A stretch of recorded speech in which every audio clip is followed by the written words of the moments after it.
Hey everybody, it's Anakin with Down the Scope, episode 23. I'm going to be your host this week of the gaming podcast that you can't miss. And we've got Viridia Guru 22 here with me tonight. What's going on, man? Not much, man. How you doing? It has been a crazy week. Things are finally starting to settle down for me a little bit. I hope to actually hold a controller in my hand very soon. Yeah, I saw you updating your PS3 a couple days ago. I did. I got all my consoles updated, and I finally got my new TV in. And nice. Got some of my other stuff set up, got my living room set up, and had to build my little entertainment center since I don't have my home theater room anymore. Yeah, exactly. So what kind of TV did you get? I got a Mitsubishi 82-inch DLP. Jesus Christ, man. I had to make up for the lack of the theater. 82? Christ. I did, yeah. Believe it or not, it's not that much. For a DLP, DLPs are extremely inexpensive when it comes to the style. I love DLPs, but it was only $1,900 shipped from Amazon. Yeah, that's not bad for that big of a TV. Yeah, so you try to go buy like a 50-inch.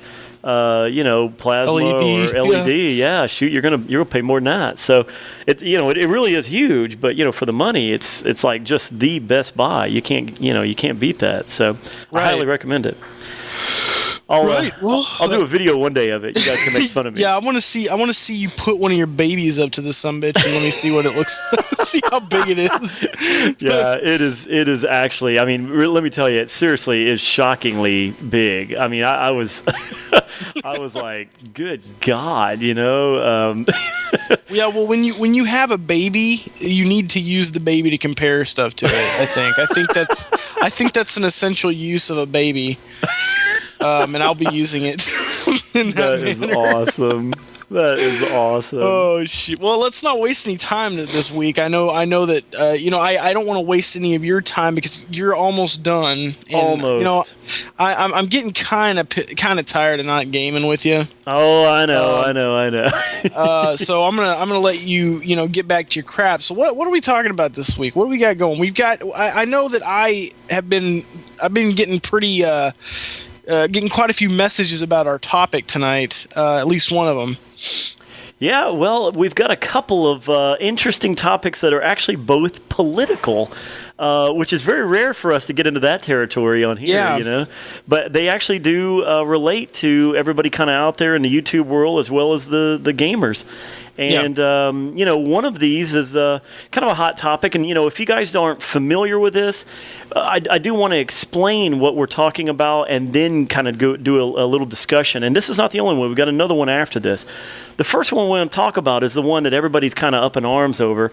I think there was a YouTuber out there that kind of popularized the idea of this bill possibly coming to fruition in the government. But yeah, and again, for all of our international listeners, by the way, this is all U.S. stuff. I don't want it to seem like America's the center of the world here, but for me and Viridia, we do live in the U.S., so these things are very important to us. And right.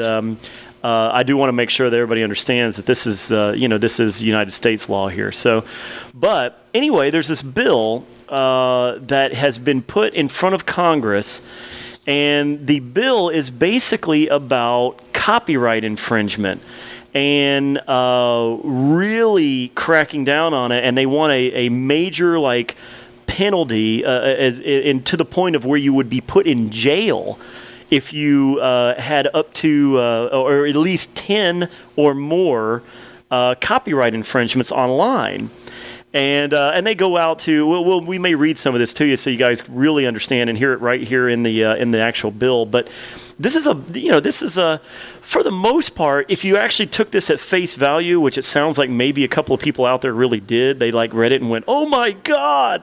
But it's this is the thing, gang. I mean, if you go out and you read any bills put forth in Congress, you're gonna, if you read all the things that come through Congress all the time, any of these bills, there are ludicrous bills that come through all the time that never even make it. And I mean, they don't even get close to making it, because these are put out there by some, lobbyist, or, maybe one senator or one congressman has written this up and they threw it in there. As soon as other people read this, they act exactly the same way that we have. So here's the deal. Let me just read you just the couple of things here. The way that they are describing this.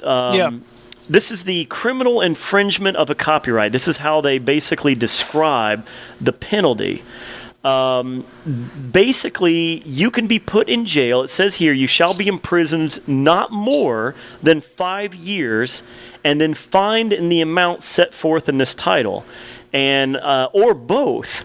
And here's the 3 things that you would have to have done to actually get up to 5 years jail time, along with a pretty hefty fine.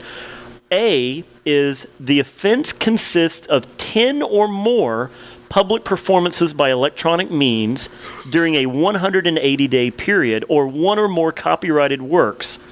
And B, the total retail value of the performances or the total economic value of such public performances to the infringer or to the copyright owner would exceed $2,500, or, and this is the second part of B, the total fair market value of licenses to offer performances of those works would exceed $5,000. Now, basically what this means is they're saying, or whoever put this together here, what they're trying to say is, and this is why some of these YouTubers out there have gone crazy about this. They're basically saying, if you took somebody's copywritten music, let's just say, you took a Lady Gaga song and you played it in the background of a YouTube video that you put up. I mean, it could even be just you talking on camera with some Lady Gaga song playing in the background, okay? And if you had on your YouTube channel 10 videos varying of all kinds of different copyright infringements like that, and any of and if certainly if your channel was partnered, or if you somehow made money off of it, or if the damages, according to the owner of the actual song or video that you've posted, comes up and says, hey, I've been damaged, I want money. If their damages exceed $2,500, then basically you're going to jail. That's what they're saying here, okay? Now, Veridia, come on. Are you with me? Yeah. No, I am. I'm sitting here waiting for the part where this affects me as a video commentator, because, by God, everybody in the damn world is thinking that we are screwed as game commentators because we are somehow doing something different than we've done before. I mean, if you listen to this bill, it's talking about copyright infringement when it comes to streaming and all that crap. It's talking about if you stream a movie, a music thing, and you get these things racked up against you, you're in a world of trouble. Isn't that how it's always been, Anakin? Absolutely. This is nothing new. Okay, yeah. So, if I stream something that is a solid content, like as a movie, a piece of music, something that if you were to purchase this item, you would get the value of the item from just looking at it, I could understand going to jail. But when you've got a piece of content that is an interactive content, something that you have to use to play, to feel, to hold, to touch, in order to get the value of the content out of, what makes you think that these guys have any right to tell you can't do that? It's like if I bought a yo-yo, and I brought it home, I was wondering where you're going with that.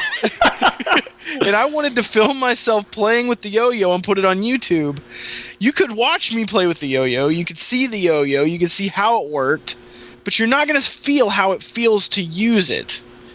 Is that copyright? Because am I copywriting a or what is one of the yo-yo companies? Am I copywriting them because their product is now being shown on my channel? No, right. I'm not. That's not copyright. Exactly. And not only that, you are literally posting your commentary over the content. And as far as I know, as long as you're not being paid for your content, you can't really be copyright infringed anyway. Well, exactly. I mean, and the other thing here is that, you're not. This is the same thing as the news. Okay, that would mean that literally, if there was, let's say there was a recall on yo-yos. So let's go with your your yo-yo product here. But if there was a recall on a yo-yo, and the news covered it because some kid strangles himself with a yo-yo by accident. Let's just go crazy here, and let's say that now they go, oh my God, yo-yos are terrible. We're going to recall them. And the brand name is actually Yo-Yo. The company is Yo-Yo. That means that, the news can't even say, yeah, there was a toy company that had a product malfunction and that's about all we can tell you. No, of course not. The news gets on and says, yes, the Yo-Yo company has released news that their Yo-Yo product, labeled Yo-Yo, has now strangled a kid. This is a big deal because obviously once a company or product becomes, part of the public domain, part of the culture, at that point, there's a very, very specific law called fair use. And I'm sure if you've been on YouTube or if you've seen websites and so forth that post content, not just from games, but from all kinds of stuff, this is something called fair use. And, fair use means that you are discussing this product, this movie, a game, whatever it is. Okay, you're talking about it. That means you're not, even if you're getting paid to talk about it, you're not infringing on the copyright, because if you're talking over the top of a movie, that means you're not watching. You can't watch the movie as the original distribution company intended. That means that you're, and obviously there's limitations to this. If you literally post up and stream an entire damn, hour and a half long movie with no commentary or anything over the top of it, that you're still. I mean, obviously that starts getting into copyright infringement, because now you're literally just streaming like you're a little Netflix or something. Exactly. But if you're using clips and you're talking about the content, whatever it is, and this is how we all get away with it in the gaming world for YouTube commentators, over the tops of games, we have the ability to talk about the game, review the game, discuss things about the game, and that is called fair use, because you're watching our gameplay, our experience in that. And games are even more loosely covered like that than even movies or so forth, because in a game, you're the one creating the content. They gave you the world, they gave you the controller, the console, the disc, and they gave you this virtual environment to play around in. But your experience is absolutely unique. So, you may be showing this, but you're not damaging the game, because you're the one playing it, and somebody can't play it through your YouTube channel.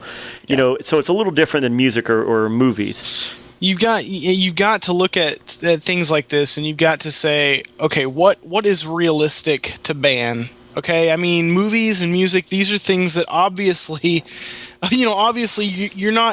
you're not going to be able to go, oh, that movie just came out in theaters, I'm going to go watch a stream of it. That's obviously not right. Right. Okay? But when you think about it, I mean, my analogy might have been a little far-fetched, but in reality, it really does, if gaming were to be banned, as you guys seem to think it's going to be, which it won't be. Yeah, I guarantee it won't be banned. You guys are getting upset for nothing. Well, not upset. I know you guys were letting me know, because, this is something that's been going around the internet, but it's not going to happen. Not the way you think. If anything does happen, it's going to be, gaming content with music, like Anakin said, posted over the game or something like that, or maybe even gaming video without commentary, because that's still a gray area for YouTube for some reason. Yeah. But at some point when is it going to be enough is enough when it comes to a censoring? Are you literally going to censor anything that has a product on it?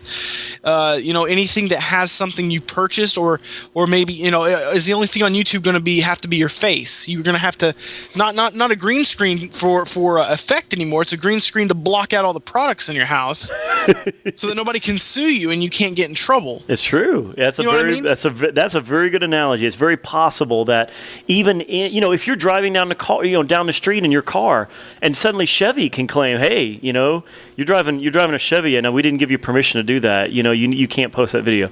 I mean, that's ludicrous. Yeah, it's absolutely insane. I look at this and I just think, I don't know. I just, I'm thinking of it as if it did happen right now. Right. It's not going to. I know it won't happen. I'm okay. And think about it. Think about if it did happen, the devastation it would have on YouTube would be done for. Yeah, absolutely. I mean, literally, YouTube would be shut down. YouTube would be gone. YouTube, I'm serious. Yeah, the most popular people on here are like Ray William Johnson, all this bullcrap. But guess what? These guys, they couldn't hold it up alone. Okay? Right. I guarantee more than half the content on YouTube is gaming. Oh, absolutely, especially now. It didn't used to be, but I mean, pretty much in the last 2 years, I really think that there was a major shift, and I would say, shoot, I bet you anything more than half of it is gaming now. Yeah, and what's not gaming isn't real content. It's some little 15-year-old girl who filmed a 2-second clip of her laughing and threw it on here. That's not content. That shouldn't even be put on here. But that again, I'm censoring somebody, and that's not right. But it really comes down to who needs to dictate what goes on here when it comes to that crap. And I do agree. I don't think that movies should be streamed by people who don't have the rights to that movie. That's how we keep getting new movies. However, games are not that way, guys. That's not how games work. You don't watch me play a game and then say, oh, that was an awesome experience. You say, oh, wow, Viridia just played this awesome game called Braid. He plugged it. I'm going to purchase it. As a matter of fact, I've had at least 20 messages from people who just saw Braid from my playthrough. And guess what? They bought it, and they're absolutely loving it. I even had a guy who bought the soundtrack. Awesome. Okay. Braid is fantastic. That's a great game. Exactly. And he purchased the soundtrack because of that. Now, okay, why would this be a bad thing? It's not like, with a movie, if you watched a movie streamed, you would not want to buy it probably. You'd be like, okay, I saw it. Unless you're a collector or you watched Pulp Fiction, you wouldn't want to buy it. Okay, you're just like, okay, I saw Dumb and Dumber, that's funny. I'll just see it again some other time. With a game, it's like, oh, I wish he had gone that way. I wonder what's over there. I guess I have to buy it and find out myself. Or something to that effect. Or, man, I really enjoyed seeing this playthrough or some of this playthrough. I'd really like to get this game and play it for myself. It's just like watching somebody play with a yo-yo. Yeah, you get to see what it does, but you don't get to see how it feels. You don't get to see how it moves and how it stalls and how that. It's the same thing. It's not the same as this movie bullcrap. It'll never go to pass. Nothing to worry about, guys. Yeah. I mean, as far as this 10 strike bull crap, you don't have to worry about that either, because unless you're a complete and total freaking moron, YouTube's going to shut your channel down after 3 strikes. If your YouTube channel gets shut down and you keep going, you do deserve to get penalized because you're an idiot. If you're racking up 10 strikes, that means you've opened up at least 3 YouTube accounts and had another mess up somewhere else. Absolutely. Okay? So, I mean, I see this as legitimate. Maybe this will scare some people back. I don't know. I don't necessarily think it needs to be that big, but yeah, I mean, it goes back to our piracy thing. It does definitely hinder the companies, and I'm sure they are losing quite a bit of money off of people streaming this stuff. I mean, I know I've run into streams of people, and this pissed me off actually. And I know he didn't mean to do it, but it kind of did. It irked me. I found out that there's a kid streaming my videos on Justin TV. So what does that mean? That means that at least however many viewers this kid had, those are viewers that I'm not getting because he's streaming my stuff and they don't get to go to my channel and watch it, All right. I don't know. I was kind of like taken aback by that. But yeah, so I mean, you've got these guys that are streaming shows or streaming all that stuff. That's a strike. That's obvious. But streaming video game content, tournaments, stuff like that, nah, come on. Guys, don't worry about it. If it does happen, we'll figure out a way around it. Believe me. Oh yeah, absolutely. I mean, this is and just like Verdi is saying, gang. I mean, let me tell you, so if you see some of these other YouTubers out there, especially some of the bigger guys that have a lot of fans and so forth, the thing is, sometimes they're just stirring stuff up to kind of get their name out there bigger on YouTube. And it sounds like that's maybe where some of this stemmed from. Like I said before, if you guys go and read anything going on in the United States Congress and some of the bills that are brought in front of the in front of the the decision makers, these bills, I'm telling you, so many of them literally are just ludicrous. I mean, just ludicrous. This one is no different, and this is not going to come to pass. And that actually, in a roundabout way, believe it or not, there's a lot of things in the United States. The people that really do make the biggest decisions in the that have the jurisdiction to decide these things in the Supreme Court and in the very high federal courts. These are the guys that decide that kind of stuff, and especially if this was to be brought up. And that's actually a good segue into the second topic, which is again, this is another political thing. This is a little bit less about YouTube and more about gaming specifically, like games themselves. Right. This has to do with, if you watch the news, this was a big deal. Early this week, they finally released the decision on this. This was a big bill that was a state issue going on in California. And the idea was California lawmakers wanted to make it a crime for anyone in the California state to sell extremely violent video games to kids. That was the idea. Yeah. I want to ask you something, because you brought this up to me a little bit ago, and is this the thing that, I mean, this really did stem from the hot coffee mod, did it not? I think that this kind of came up originally in that area. I don't know if it was specifically related to that one, but I know that it's been going on for a number of years now that they've been trying to get this passed. And it went all the way up to the highest court in California, and Monday they ruled against it. But nice. As for the history of it, I know this has been going on a very, very long time. I forget the origin of it, but this was a crazy thing, and this was actually getting very close to becoming a reality, because the lawmakers who wanted to create this. This law, this crazy, idea that you would be like, for example, let's say I go to work at GameStop, okay, and Viridia, let's say you got a little brother who's 15, okay, and he's going to come in and he's going to buy. One of the GTA titles, okay?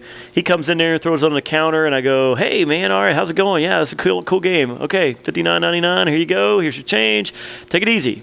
Cops standing in the corner of the store watch this happen, okay? The kid, as soon as the kid walks through the front door and leaves the premises, he gets not arrested per se, but he gets they walk out, they confiscate his game. No refund, by the way. They confiscate his game because it's illegal for him to own that. He's underage. And then they walk behind the counter and they handcuff me. Not GameStop, okay? They handcuff me because I'm the one that sold the kid the game. This is what they wanted. So, and this would apply anywhere that games are sold, okay? This is Best Buy. This is GameStop. This is your local grocery store these days. And if somebody was to not ID you, or even if they do and you follow through and sell the game, this basically would land you in jail.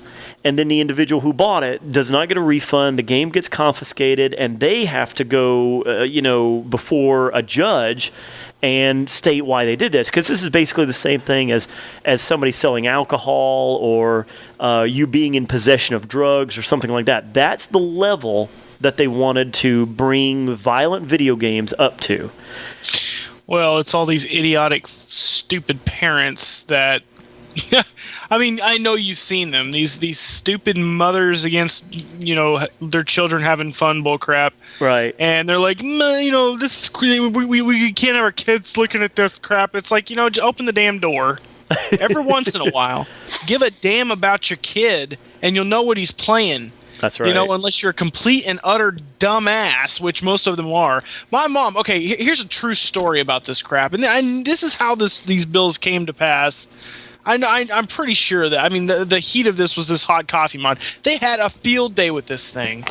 And if you don't know what that is, it was basically some hidden code in Grand Theft Auto San Andreas. Somebody found it. There was evidently supposed to be a mini game where where a hooker or a girl or whatever performed a certain sexual favor on CJ for doing this mission called Hot Coffee. And it was literally just an absolute. It was a huge thing for these mothers or these people who were so for this. They were just like, see, this is it. This is the last straw. And when I was a kid, my mom told me I would never play Mortal Kombat. When the first Mortal Kombat came out for the arcade, she's like, you will never play it. Well, flash forward a few years, I get Mortal Kombat 3. My friend next door says, my mom won't let me play it. You can have it if you want. And this is a small SNES cartridge, okay? Wow. I put it in my pocket. I take it home. By the end of the night, my mom has caught me and taken the game from me, okay? That's how a good parent watches their kids, okay? She comes in, she finds me playing the game, she takes it away, and boom, guess what? M-rated game out of my hands. But then you got these idiotic moms, so they're not going to watch their kids. They're just going to find a reason to gripe and moan about it. And that's what they wanted to do with this. That's what this bill was basically about. It's like, let's penalize these people who are doing this because our youth is just going to be so devastated by they're not going to find out what fellatio is any other way. It's like, I'm sorry, but that's exactly what it's like. It's like, no, they're never going to find out any other way but Grand Theft Auto. If you've never seen the movie, I don't know if you've seen this, Anakin, but it's a movie called This Movie is Rated R. No, I hadn't seen that yet. In fact, it's on my list. I actually do want to see it. That movie is absolutely incredible. It is about a documentarian, I guess. He basically is investigating the R rating in the movie industry. Now, the movie industry, just like the game industry, has the rating system. And, just like the ESRB, the movie rating system is very strict when it comes to content. And you have to be careful with how much of what you put in the game or movie. Your basic goal is to not merit yourself an AO or NC-17 rating, either way, respectively.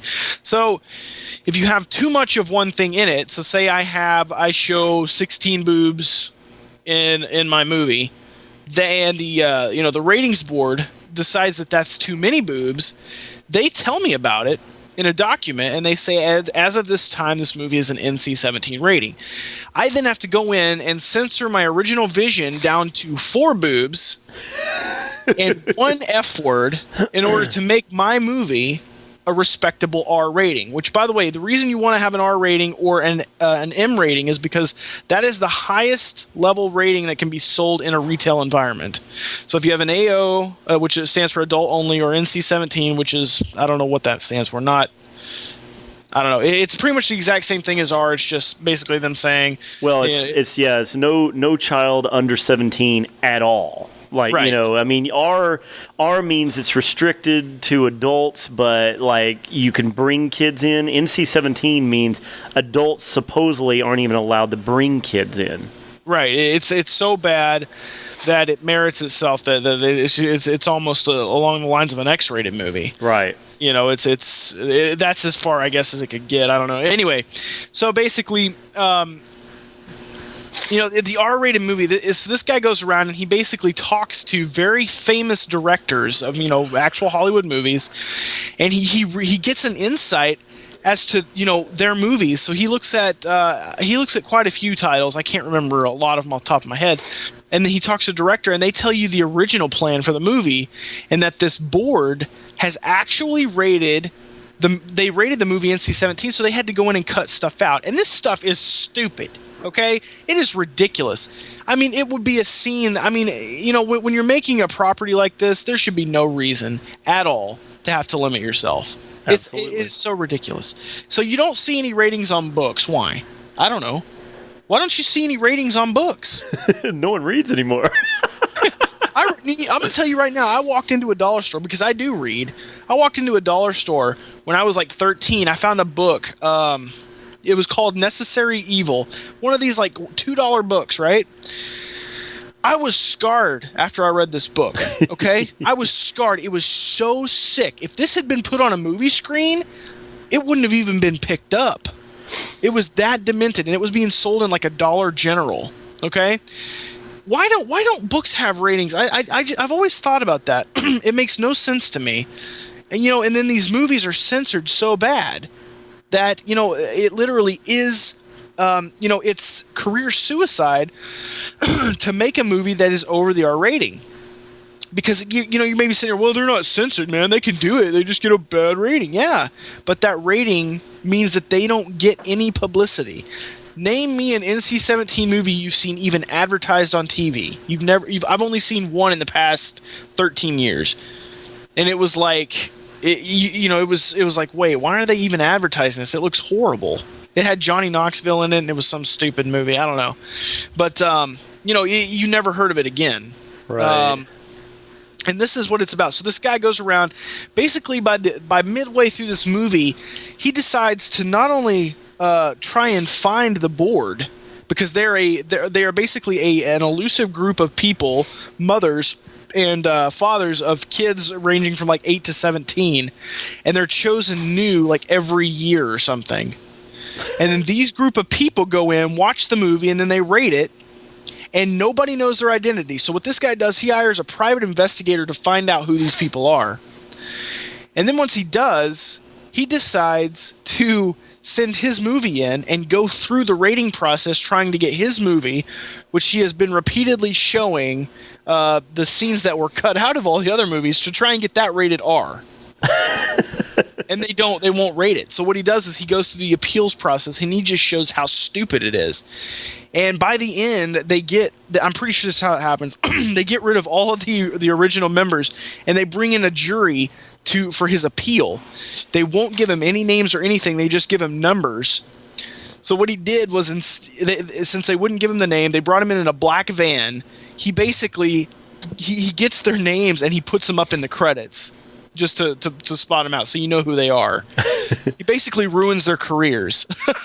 Good Lord. It's absolutely genius. But I've heard wonderful things about that movie, and everybody does talk about, if you watch any of the interviews out there with some of these common directors for, big name directors too, out in Hollywood, and sometimes if you listen to the commentary on a lot of the DVDs and Blu-rays that are out there, where these directors come on and they say, yeah, in this scene right here, we actually were going to do this, but that was like one cuss word more than we were allowed, so we had to cut back, and we changed the dialogue here.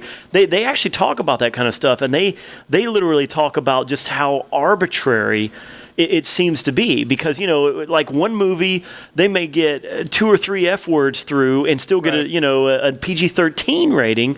The next movie gets an R for 1 F word, because it was a little more violent.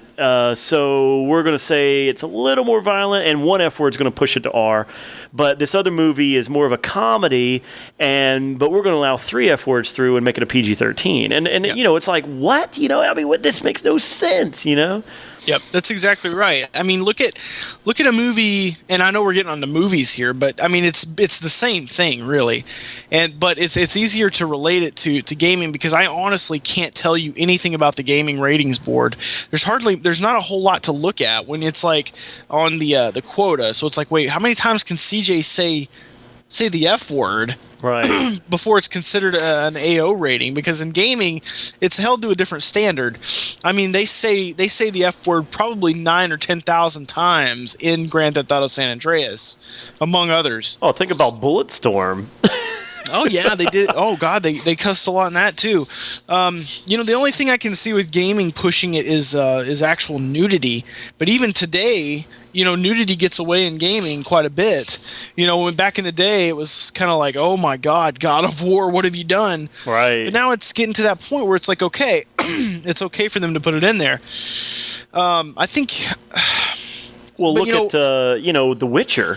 The Witcher 2. Yeah. I mean, that was these games are getting way, way more realistic with the graphics, and I mean, we're getting to the point now to where they're trying to make these things like a pretty high level, Hollywood blockbuster movie where the guy, the scene starts with a guy waking up in bed next to a naked woman, and she gets up and walks around and stuff. And I mean, this is something where, okay, does that mean it's R all of a sudden, because there's nudity in a video game? I don't know, Right.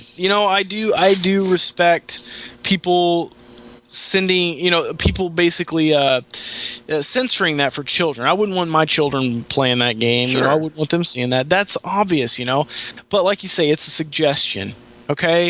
It's a suggestion. It is not...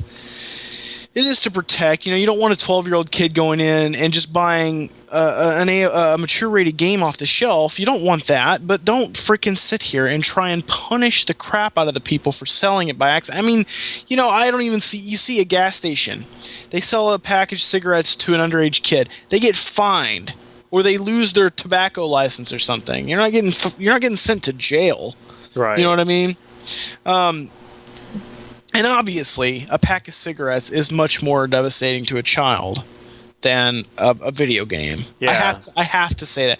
If your child is mentally stable, I guarantee you, watching Sub-Zero rip the head off of Sonya Blade is not going to ruin his life. You instinctively know, as a child, what's real and what's fake.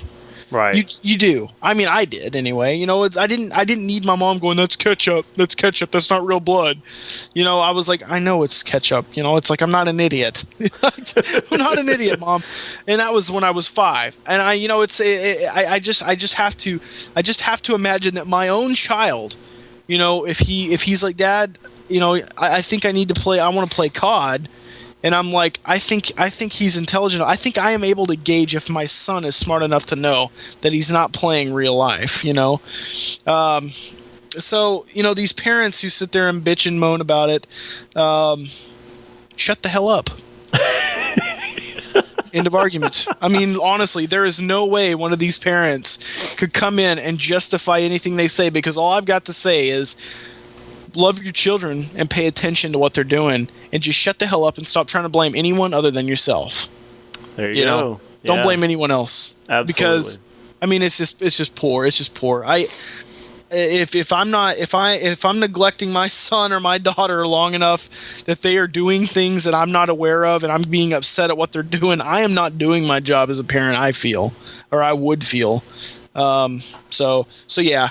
When it comes, I'm extremely excited that this passed. You actually just told me that. I had no idea, but I'm glad that it's like taking these parents' noses and just rubbing it in it, Yeah. and just bad. Don't do it again. Don't try, because gaming is it's the exact same thing as a movie. I don't care what it is. It needs to be open. It needs to be free. It's an expression, just like anything else. Why would you try and censor it? What were they even trying to censor, Anakin? I mean, what? I mean, in the end, what did it come down to? The point was, the original law came, or the idea for the law came about where they wanted video games to be treated differently than movies or music or anything else because they were interactive. That was the big issue. Right. And Right. so the idea that if you watched an action movie where people had guns shooting up other people, that what they're basically saying is that's not that bad compared to holding a controller where you're watching a character with a gun shoot other people and you're the one doing the shooting.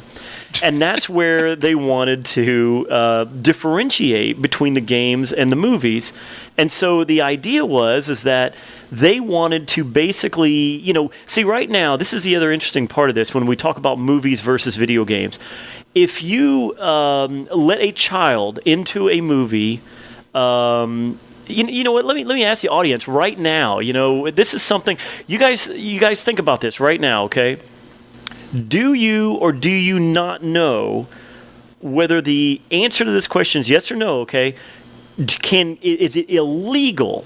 Is it illegal in the United States to sell a movie ticket to a minor for an R-rated movie? Bridia, what do you think? Do you know the answer to this? I do. I'm pretty sure. Okay. You want me to answer it? What's your answer? I say I don't think it is. I've done it myself. It is not illegal. That is correct. Yeah. It is not illegal in the United States to sell an R-rated ticket to a minor. The thing is the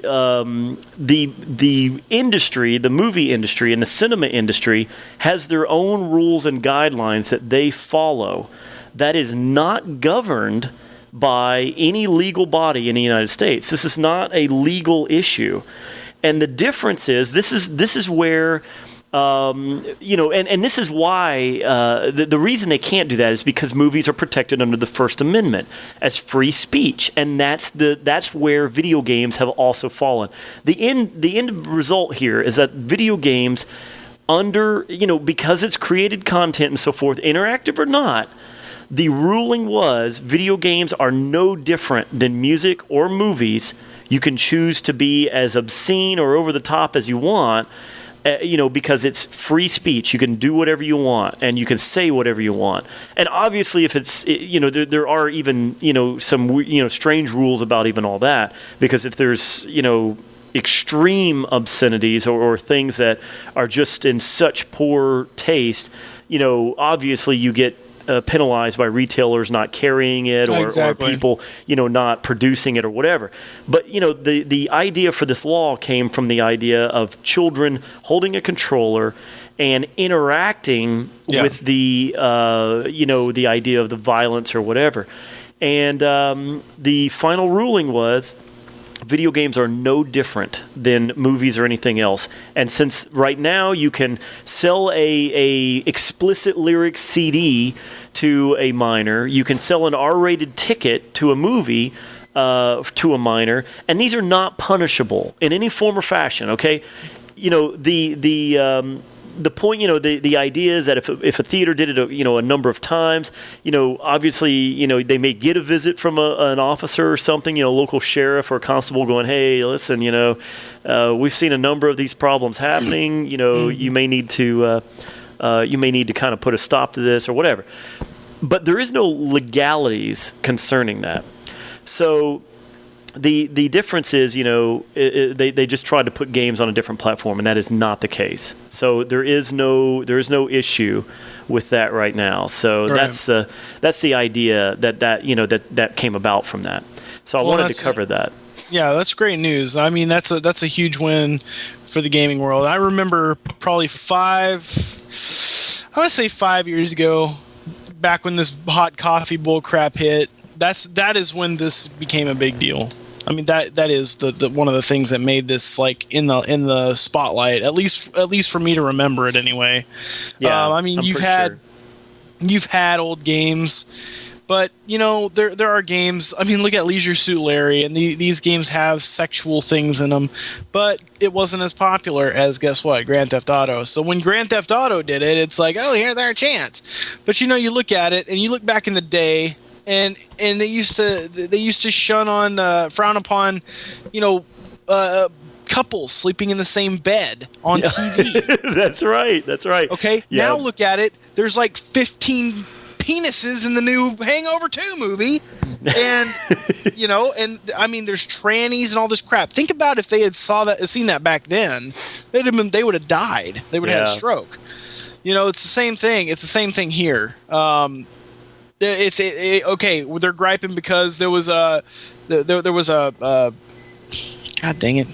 I'm trying to think of a good way to say it. There was a sexual scene that was covered up. It wasn't even in the game, okay? It wasn't in the game. You could not unlock it by playing the game. Some douche, for whatever reason, he's sitting there like in his mom's basement, like, oh god, and he's got his Cheetos, and he's sitting there like going through the code, and he's like, oh god, there's a random code here. He pulls it out, and it's this thing, and it was probably accidentally left in there. It was like a part of the game they were probably going to do, and they were like, no, that cannot pass. That's gonna push it. I mean, this is literally showing sex, like it's porn. Okay, and they're like, all right, but they didn't take the code out for whatever reason. Maybe it was tough to do, so they just hid it under like a layer, a wall, so that it couldn't be accessed. And then this dude went in and got it, and these parents just went crazy. I know I've already said this, but yeah, this is great to hear. I mean, I do respect the people's right to say what they want to say, and I also respect the people's right to hear it. I mean, and by that I mean retailers don't have to sell the product, and they won't if it's too bad, and that's what makes this perfect balance of ratings. It's like, yeah, you can say whatever you want. But in order to get, the sales, you really don't need to do that. As a matter of fact, I mean, didn't Clinton end up passing some law that restricted like a whole genre of pornographic games coming in from like Japan? Yeah, I remember that. Yeah, so we don't even get a whole genre of gaming that like Japan does, which I don't know if that would go well over here anyway. I think they've got a different sexual fantasy thing than we do, because I don't know about you, but I don't see like hot anime girls as being like my thing in a dating sim. I never understood it. Okay, I mean, let me tell you, man. I mean, I don't know. Maybe I get out more. I don't know. It's like, yeah, sure, an anime girl looks, they can look like a normal girl. I mean, they have the features of a girl that I like, but it's like, I don't want to sit there and date them in a game and then like try and it's like, no, you spend 17 hours just to get her to like give you a nip slip. I'm like, no, I'm not even going to play that anyway. It's like, so thanks Clinton for saving me 10 tons of trash and probably hundreds of hours of commercials that I didn't have to watch, But yeah, so that awesome news. And if you guys have anything you want to add about that, or if you have any disagreements with the first one, I wanted to put that in there. If you want to come on and tell me why I'm wrong and why we're all going to get shut down on YouTube, please email us at podcastdownthescope@gmail.com, and I'll read it at least.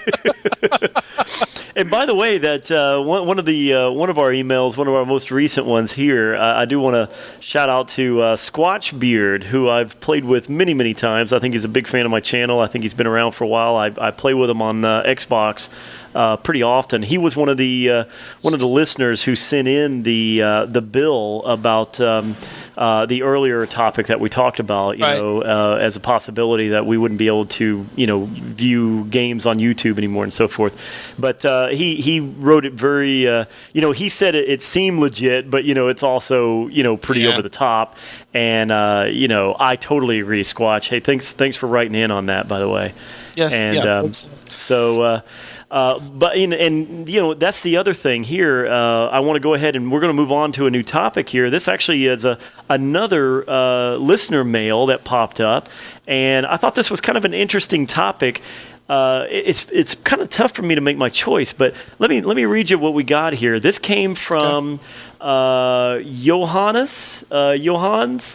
I don't want to even try the last name. Not to mention, I don't want to give that away here. Remember, guys, we really do like your either your YouTube handle or maybe your gaming handle. I hate whenever we get your real name here. So. Anyway, here's what he wrote in. He says, "Hey guys, you may remember me from episode 18, the guy with the weird name. Yeah.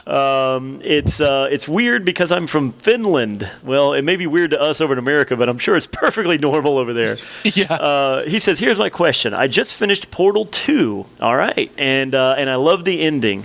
So here's something I want to know. What are your favorite game endings? Name one or a few games that have the best ending scenes in your opinion. Thanks, and I love the podcast. Hey, well, thanks for writing in there, Johan. Johannes, let's see if he tells me I get his name wrong again. He says, by the way, you said my name wrong, but it's okay. So anyway, let me throw just a quick one out there, and this actually goes back to the whole franchise, both of these games. I love both of the endings. I love the whole game, and the endings just are great endings to me. Both Dead Space games. Those are some biggies for me. I love the games all the way through, and the endings are no different. I love the endings on those games.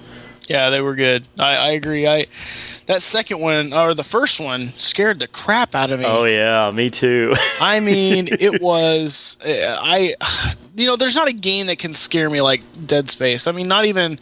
you got your Resident Evils, you got that crap, but, no, this was a game that really legitimately got me with some good jump scares.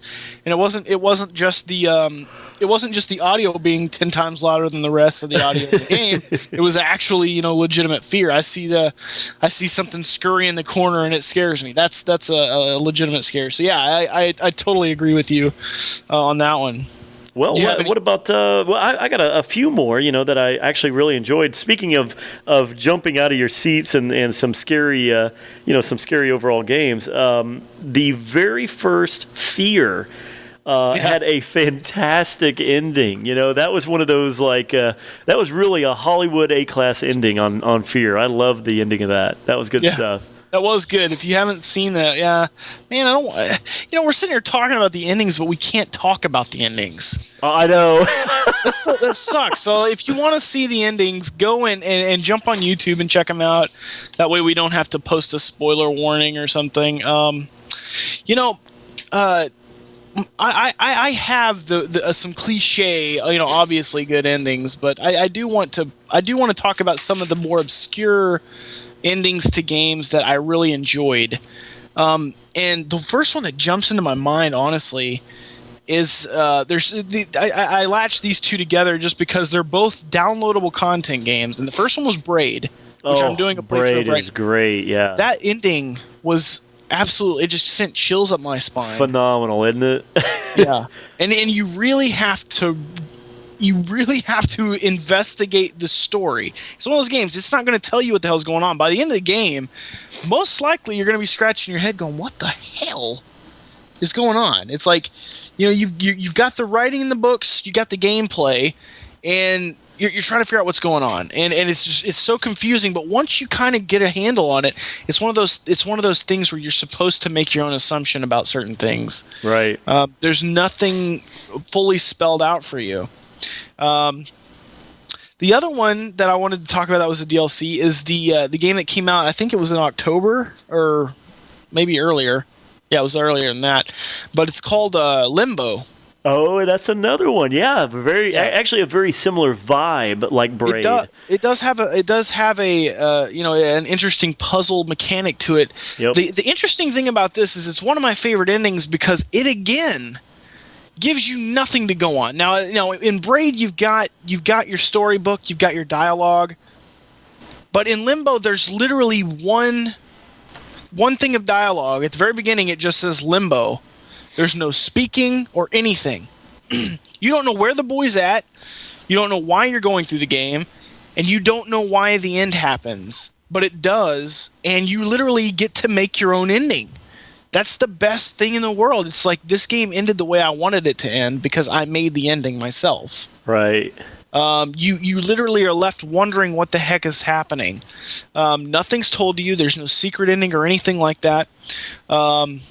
So anyway, again, there's not much to spoil with Limbo. I mean, it's definitely something to check out. If not for the ending, you can rush through the game. You can beat the game probably about 3 hours your first time through. After that, it'll take you about an hour. But yeah, I mean, those are two games. And then the last one I want to talk about, of course, guys, I do enjoy the endings of Final Fantasy 8 and 7 and all that. The cliche good endings.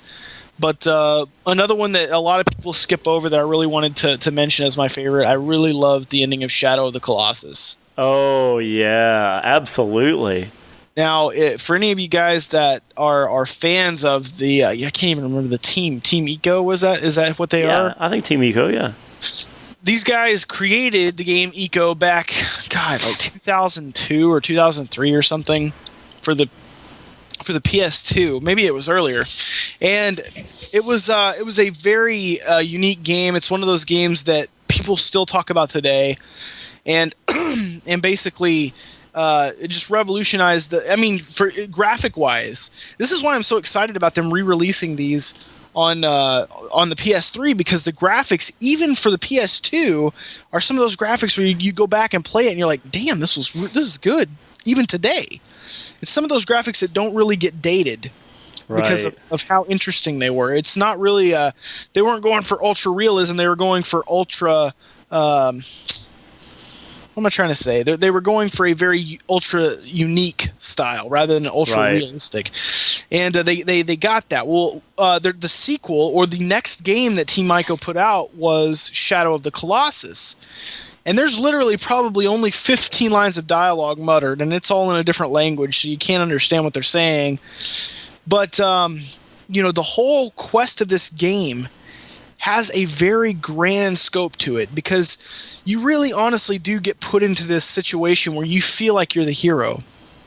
You feel like you're setting out on this quest. And not only that, it doesn't seem overly unrealistic, even though the situation does. It's one of those things where it's like, in your mind, you always play something up. Hold on a second. Sorry, my throat is killing me, guys. I'm really sorry. I'm talking out of my ass too much, and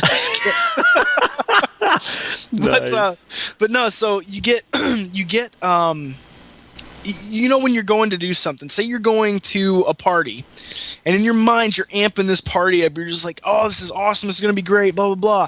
And then you get there and you're disappointed because you amped it up too much. Yep. This game feels like a game that could have been overly amped, but you get there and you're set into a very realistic mode, and it's like, no, there is no super sugar coating here. Here's your objective, complete it, and then it's over. It's not like, okay, you've done this, now get this key and then go to this door and then this and this. No, they tell you what you're going to be doing at the very beginning and at the very end in the first sentence. Go kill the Colossi, and that's the game. And then it's just like, go. And like, you've got this humongous world. And then by the end of the game, you find out something insane that links you, to the previous title, which is leading up to the third title, which is coming out sometime, hopefully next year, called The Last Guardian, which I am excited for. The trailer looks phenomenal. And it's going to bring this twin team relationship into play, where you've got this kid and then his like huge animal. It's kind of reminds me of the Never-Ending Story, but it's going to cool. But yeah, so I mean those are three endings that I absolutely enjoyed that aren't cliche. Endings like Portal. It's like, yeah, of course, Portal 1. Portal 2 is good too. Yeah. But everybody's going to talk about Portal 1 with the cake. Absolutely, sure. That's an obvious choice. In fact, most of the Valve games really are pretty solid. The Half-Life and even Half-Life 2. Great endings, but of course the Half-Life story is still continuing on in the episodes, and of course let's not even get on the topic of where the hell is episode 3, right? Yeah, no shit. But good stuff though. They're great. Great game endings. I've had no issues with them. Now I have still not finished L.A. Noire. How'd you feel about the ending on that? You finished it. Is that not? No, I think enough time has gone that I can kind of talk about this ending. Okay. The ending of L.A. Noire made the game less enjoyable for me. Wow, no kidding. Now, yeah, God, I want to tell you about it, but don't tell me. I got to finish it. No, there's something about the ending of this game that has never been done with the game before, and it's never been done pretty much anywhere that I've ever seen it. It's never been done because it's very risky, And I honestly, if they had pitched the idea to me, it's like, okay, so here's how the last 2 hours of the game is going to go. I would say, whoa, really? It's one of those things like, are you really? That's how it's going to happen? And it's like, yeah, and then we're going to do this. And you're like, dude, what the hell are you thinking? That's the way I would have been about this. And that's the way a lot of people feel about it. IGN, like I said in the review, IGN actually deducted points for that. And I was pissed at IGN. I was like, it can't be that bad. And the thing is the ending's not technically bad. It's just so different and risk-taking that it doesn't feel right. You know what I mean? Right. It doesn't feel right. And you'll understand once you get there. I think a lot of the viewers actually, agreed with me on that aspect. Once they had finished the game, they go back and they're like, yeah, I see what you're talking about. That ending really pissed me off. It really did something that wasn't necessary. And it just, it's not even your typical, like, you don't even know what I'm talking about, Anakin. You can't even guess what I'm saying until you've played it. Interesting. Yeah, once you see it, you might even like it. I've seen people that actually did really enjoy it. And they were like, no, I thought it was an interesting flip. And I enjoyed it. But me, I just felt it was unnecessary, and it really did something devastating to the development of the game. So no, that not at all isn't my favorite endings. Interesting. I'm trying to think, I'm trying to think of a game recently that's really captivated me with an ending. And what about Red Dead Redemption? I thought that was a pretty controversial ending. That was a damn good ending. I beat it. I played it and made it to the end, and I knew a lot of people who felt like it was justified, and that it made it was basically the best ending for the main character. But I mean, still, that was a fairly controversial ending. I liked it, but a lot of people, I thought, kind of were up in arms about it. Well, then the thing is that. All right, I'm going to talk about the ending of Red Dead Redemption. If you don't want to hear it, then pause or go forward a little bit. The thing about it is that nobody likes it. No, I don't say nobody.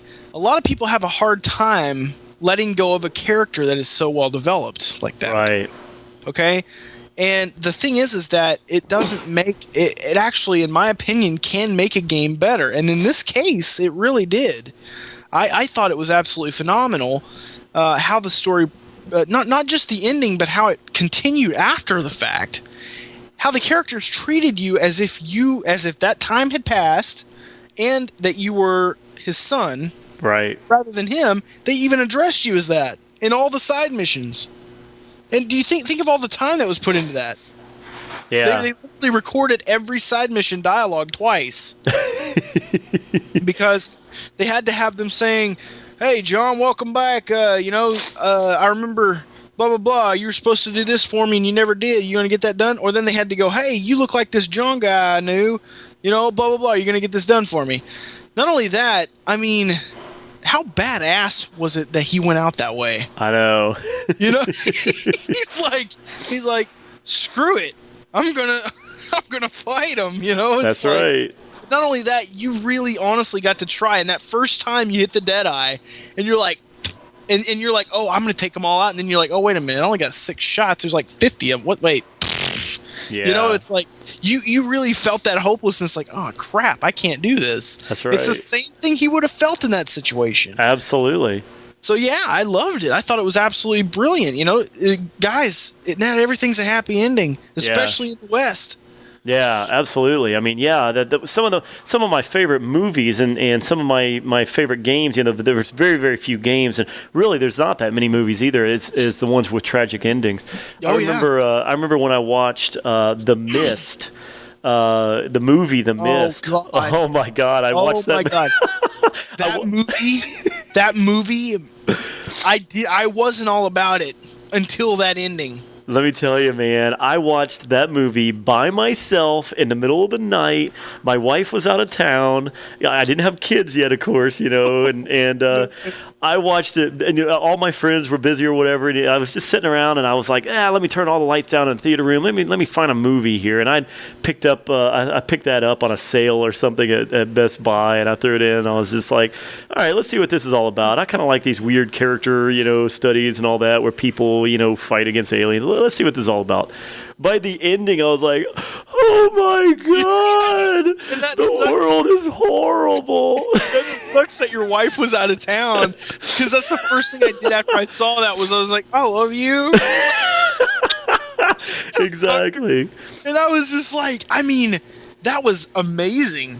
And I was like, it's one of those, I'm trying to think of an ending that was like that. It was just like, I guess Planet of the Apes kind of had an ending like that. Yeah, absolutely.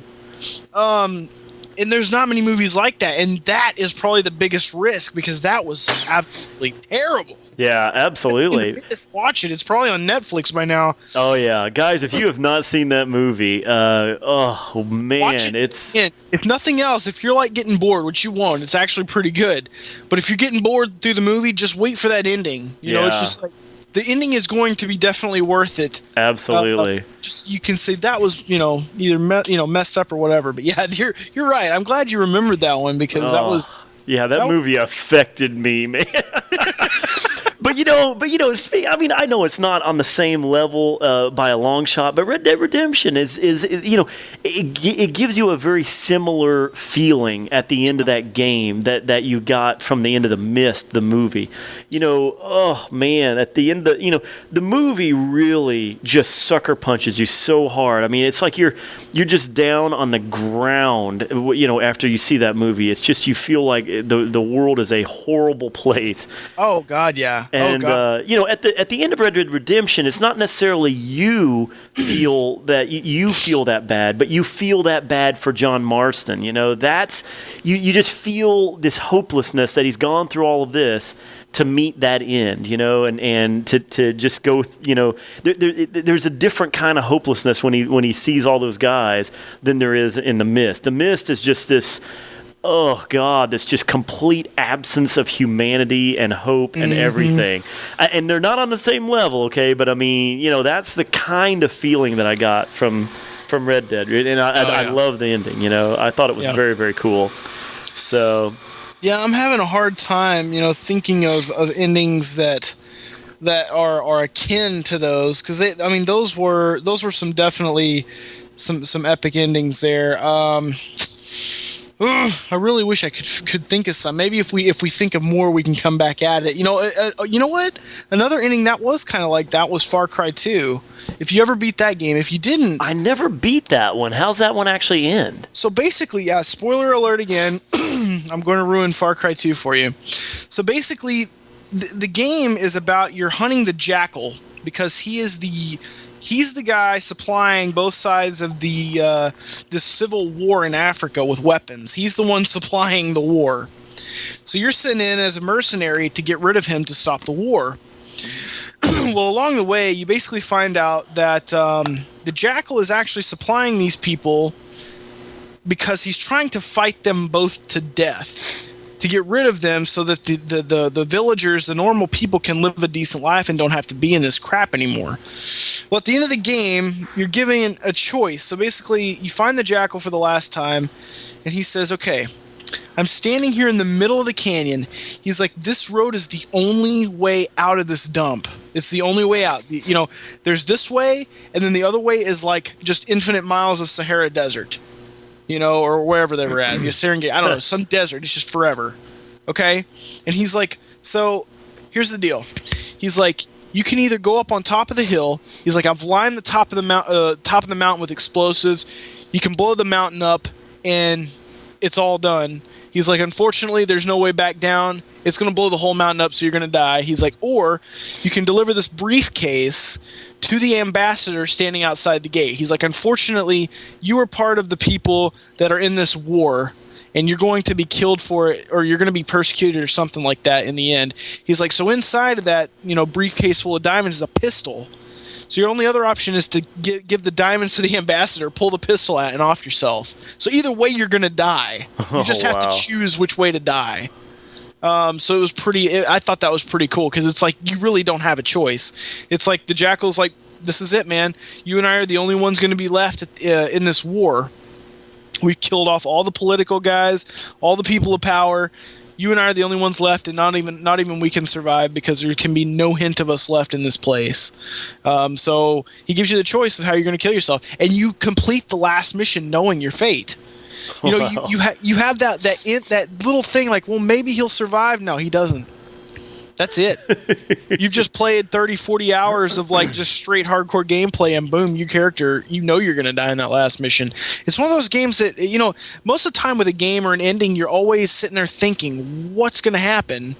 But this one, you know what's going to happen. So it's very different. I thought it was pretty neat. And it's a lot better than the way I described it. If you haven't played it, and you're not too upset that I ruined it, you know. I may have to try to finish that. You know, I may go ahead and finish that to get to that ending. That sounds pretty interesting. It's a hard finish. I mean, it really does take some time and some patience because there's a lot of. It's very realistic, but it's definitely a good game. And boy, I can't wait for the third one. You know, while we were listening to that, you know, I actually did think of a few more, and you brought up Far Cry 2, but I'll tell you, Crysis and Crysis Warhead, both of those games, I very much enjoyed the ending, especially Crysis.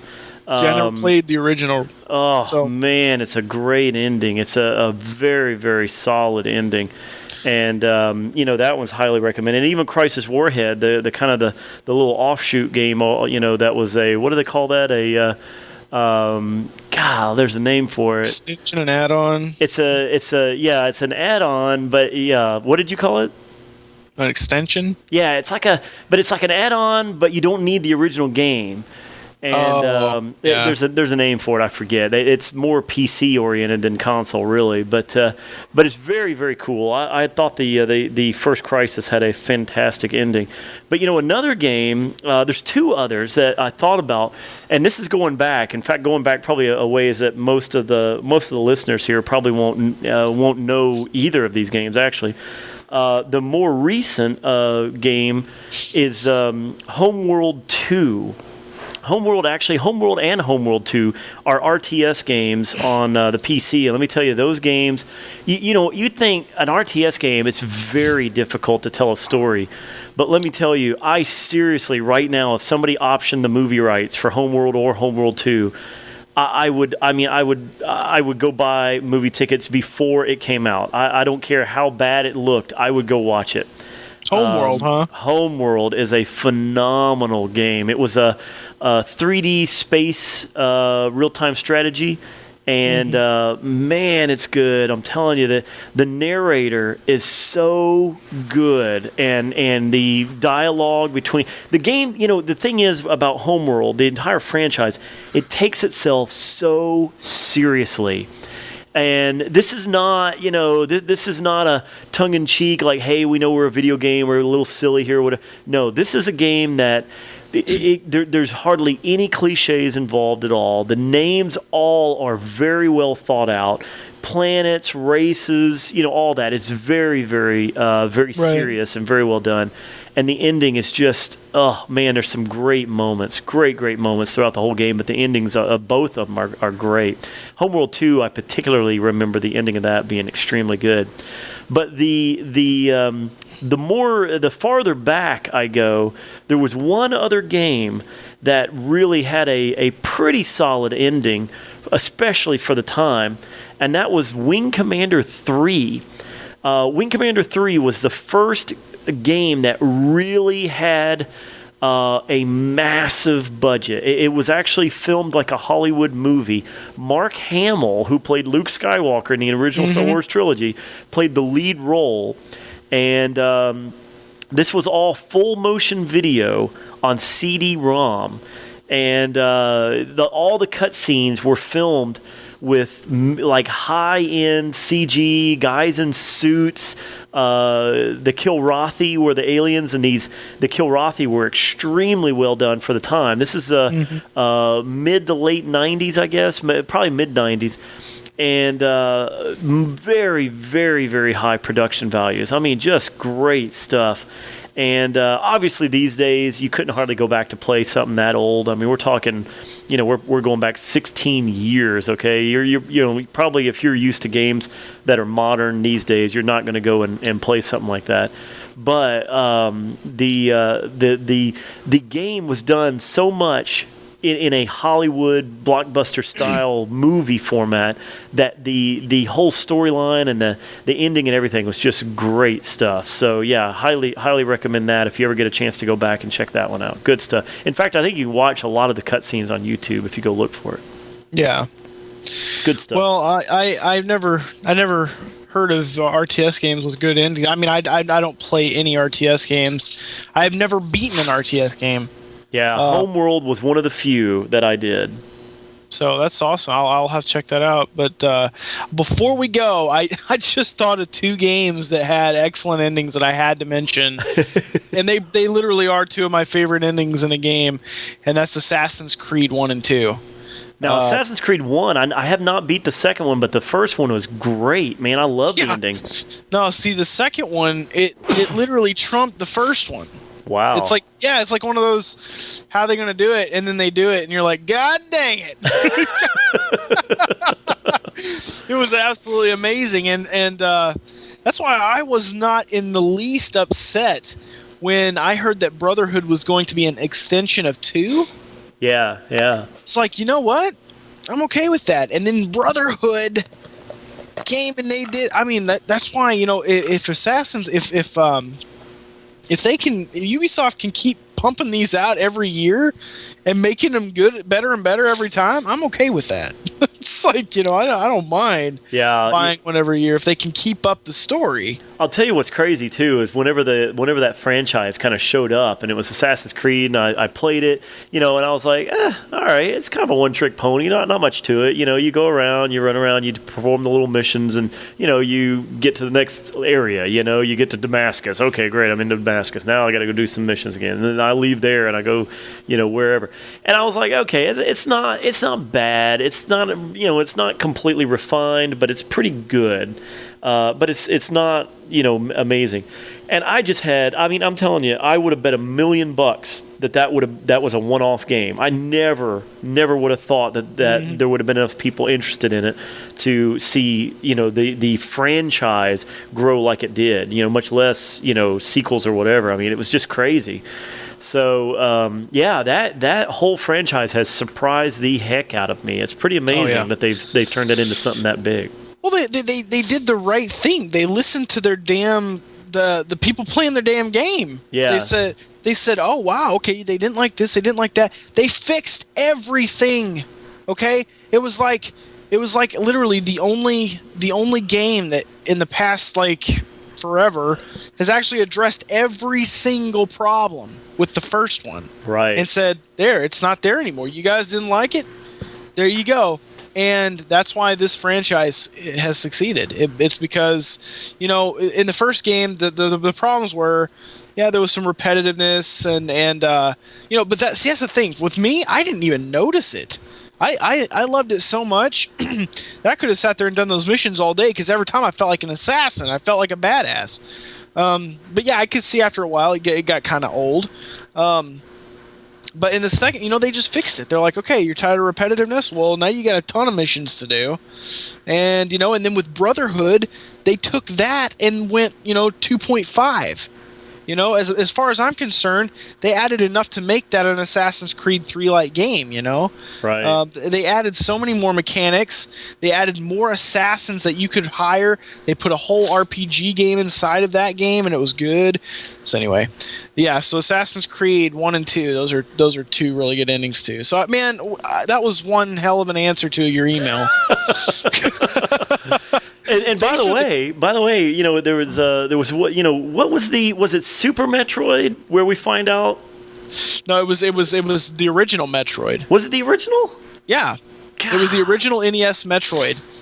That was a good ending, wasn't it? That was actually a pretty solid ending too, especially going back into retro gaming. That was a pretty good ending, Yeah, it's certainly mentionable. That is pretty crazy when you find out it's like she's a girl. I mean, that's not one of those things where it's just like you play the whole freaking game and then it's like, yeah, he's an awesome, because you'd imagine Samus being a man. Right, of course. You wouldn't imagine a beautiful woman in a battle armor outfit running through fighting monsters, and then all of a sudden, woohoo! And if I just spoiled Metroid for you, You're a little late to the party, I think. I think you're like 23 years late. Exactly. You son of a bitch! You didn't give a freaking spoiler warning. But if finishing off this topic, I got one other the ending, the best ending to any video game ever, Tetris. Flop. Oh, Tetris. I don't. No. Anyway, End? that's the thing. I don't think it does. Oh man. Anyway. Yeah, exactly. Well, I do. That was an awesome question. I really appreciate that. I like those kinds of questions because I like to talk about my favorite stuff. Absolutely. Yeah. And you guys, I would like to hear what your favorite endings are. I'm sure there's one that you guys are going to put in the comments that I like too, and I just forgot about.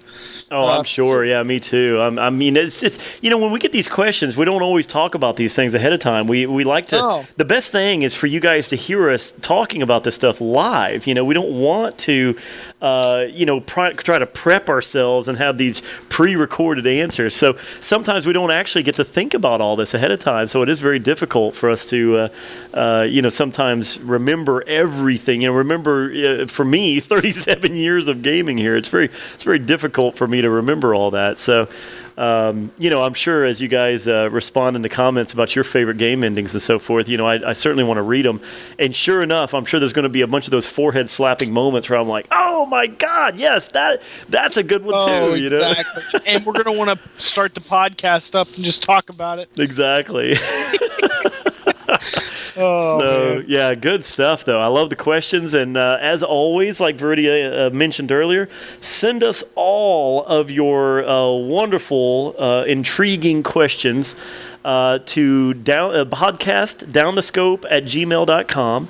And we read every single thing we get, and we're actually we're getting a whole lot more these days. Man, it's they're really coming in. And we love reading the feedback. We love reading the comments. So and we always try to mention anybody who is really adding to the bottom line here when it comes to good conversation. So yeah, and to anybody who sent me the the email about the bill, thanks a lot too. Because if it weren't for that, I guess I wouldn't have had a topic for tonight. Indeed. But yeah, thanks a lot, guys, for sending that in. I do appreciate that. That's really like a good way for me to figure out about news. People sending me messages like, "Well, this must be a big deal," Indeed. Because without that, I'd just be an idiot playing the game. So, yeah. Indeed. Anyway. All right, well, that is it for, if you can believe it, episode 23 of Down the Scope, the gaming podcast you can't miss. I've been Anakin, and that was Veridia, and as always, we really appreciate you guys listening, and those of you on YouTube who are watching with us. We can't wait to see you guys next time for episode 24. Take care. Until then, we'll see you later. Bye. Bye.